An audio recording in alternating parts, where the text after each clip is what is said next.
Bismillahirrahmanirrahim. Assalamualaikum warahmatullahi wabarakatuh. Anak-anak Ustadz yang Ustadz cintai karena Allah, gimana kabar kalian? Kembali lagi di pembelajaran informatika. Kali ini kita akan belajar tentang algoritma dan pemrograman. Mari bersama-sama kita mulai pembelajaran kali ini dengan membaca lafaz basmalah bersama-sama.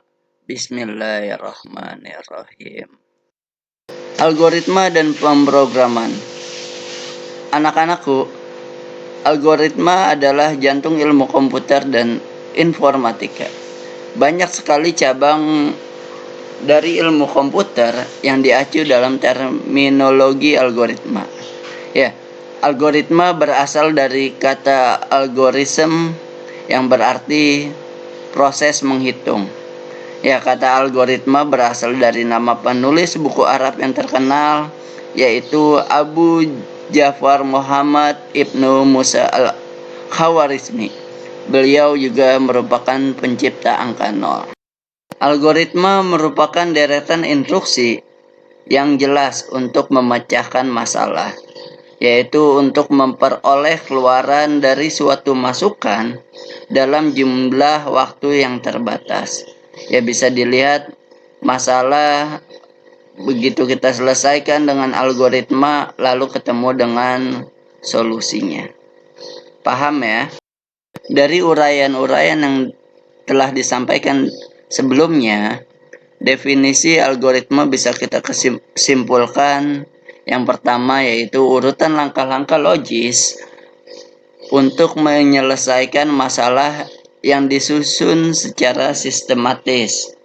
Yang kedua, urutan logis pengambilan keputusan untuk pemecahan masalah. Ya, mudah-mudahan paham sampai di sini. Oke, contoh algoritma. Ya, algoritma update status di Facebook.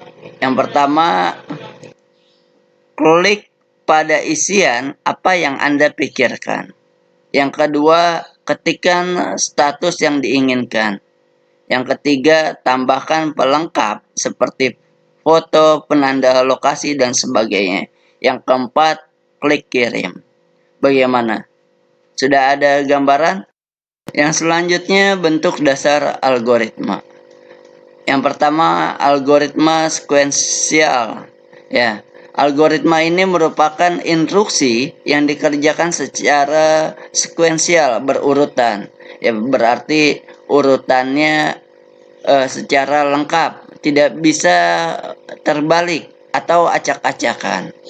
Yang kedua, algoritma perulangan atau looping, ya, atau ada yang mengatakan repeat.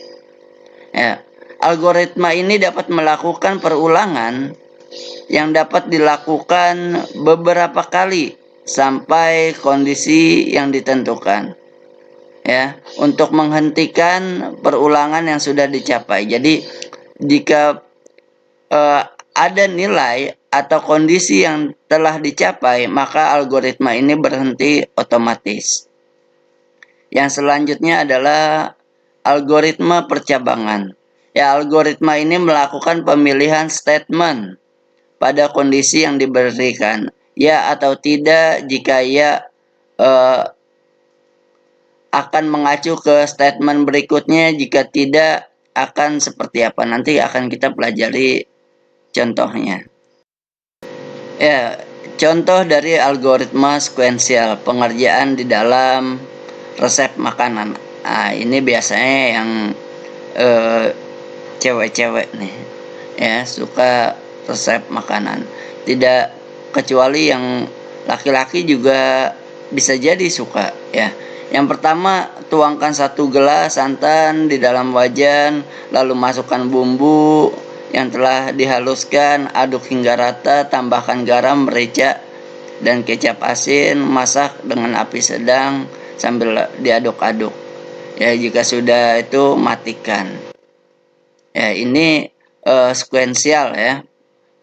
Algoritma yang ditulis secara bertahap. Nah, selanjutnya ada contoh dari algoritma percabangan, ya. algoritma mengirim surat kepada teman. Ya, kalau kalian mungkin sudah tidak zaman kali ya, ada yang masih tahu cara mengirim surat kepada teman? Ya, mudah-mudahan tidak lupa ya. Nah, percabangan di sini ada di step atau di langkah ke-5 dan ke-6. Ya, jika kita ingat alamat teman, maka kita tulis pada sampul surat.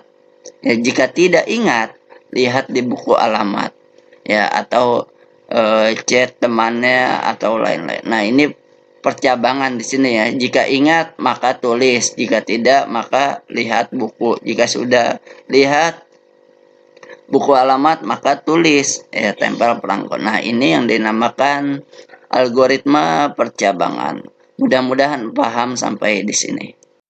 Selanjutnya kita masuk ke simbol flowchart. Ya, flowchart adalah suatu bagan dengan simbol-simbol tertentu yang menggambarkan urutan proses secara mendetail dan hubungan antara suatu proses atau instruksi dengan proses lainnya dalam suatu program. Ya, kalau diartikan menurut kata flow itu alur, chart itu bagan ya. Jadi flowchart itu alur dari sebuah bagan. Ya, di sini simbol yang pertama bisa kalian baca, ada persegi panjang, ada belah ketupat, ada jenjang ya. Di simbol flowchart yang kedua juga bisa kalian baca seperti ini, ada terminal dan internal storage. Lanjut ke simbol flowchart yang ketiga, ada lingkaran di sana atau konektor. Ya, dia menandakan keluar atau masuk, ya, selesai atau mulai program, dan ada arus atau flow-nya. Oke, pada gambar kali ini merupakan contoh notasi dari flowchart. Yang pertama ada mulai, masukkan, lalu ada masukkan panjang, masukkan lebar, hitung luas sama dengan panjang kali lebar, tampilkan luas, lalu selesai. Ya, ini merupakan flowchart dari, ya benar, menghitung panjang kali lebar. Nah, pada flowchart kali ini juga ditampilkan solusi kasus sekuensial ya. Mulai masukkan nama, ya kan, nama ini storage-nya tadi, masukkan nama, tampilkan nama ya. Lalu selesai.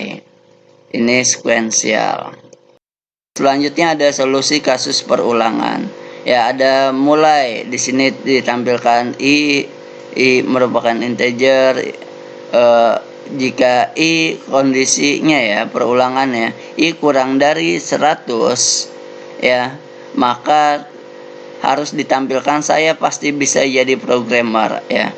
Jika i belum sampai 100 ya, maka akan terus menampilkan kata atau kalimat saya pasti bisa jadi komputer. Jika sudah selesai, i-nya lebih dari kurang dari 100 ternyata tidak, maka dia akan selesai. Ini kasus dari perulangan. Yang selanjutnya solusi kasus percabangan. Ya, di sini ada mulai, tampilkan nominal dan diskon di memori internal, lalu masukkan nominal. Jika nominal lebih dari 500.000 ya, jika ya maka diskon. Ya, diskonnya kali 0,2. Jika tidak, jika kurang dari 500.000, maka diskonnya nominal dikali 0,1 lalu selesai ya. Ya, di sini ada contohnya ya. Via adalah siswi yang rajin dan bla bla bla bla.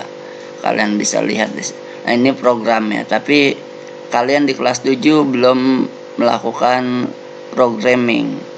Oke. Yang ditunggu-tunggu yaitu tugas. Silakan buatlah algoritma untuk menghitung luas dan keliling lingkaran dengan memasukkan jari-jari lingkaran. Paham ya?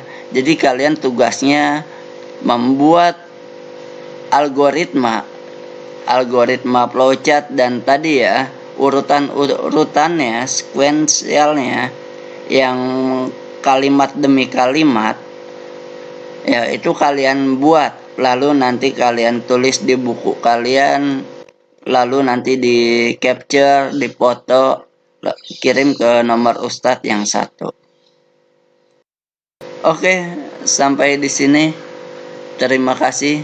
Mohon maaf jika ada salah ucap dan keterbatasan lainnya atau masuk suara-suara yang aneh-aneh karena rekamannya tidak kedap suara ya. Mudah-mudahan kalian paham. Jangan lupa tugasnya. Sampai di sini pertemuan kita. Terima kasih. Nuhun wal qalam yauma yasturun. Fastabiqul khairat. Assalamualaikum warahmatullahi wabarakatuh.